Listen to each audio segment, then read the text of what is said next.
Mana Nexia keldida mana menga kufrani tiqib qo'yadi.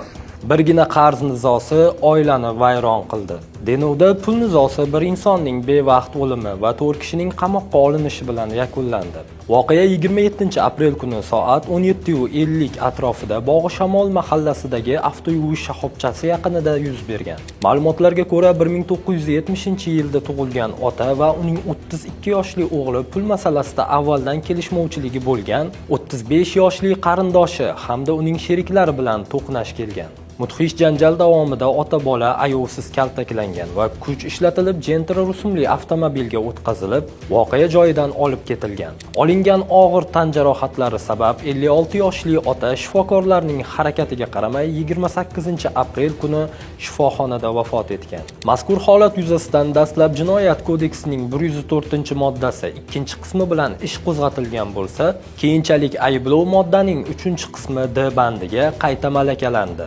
Hozirda voqeaga aloqador 4 nafar shaxs qamoqqa olingan va tergov harakatlari davom etmoqda. Anhor uzda qoling va bizni kuzatishda davom eting.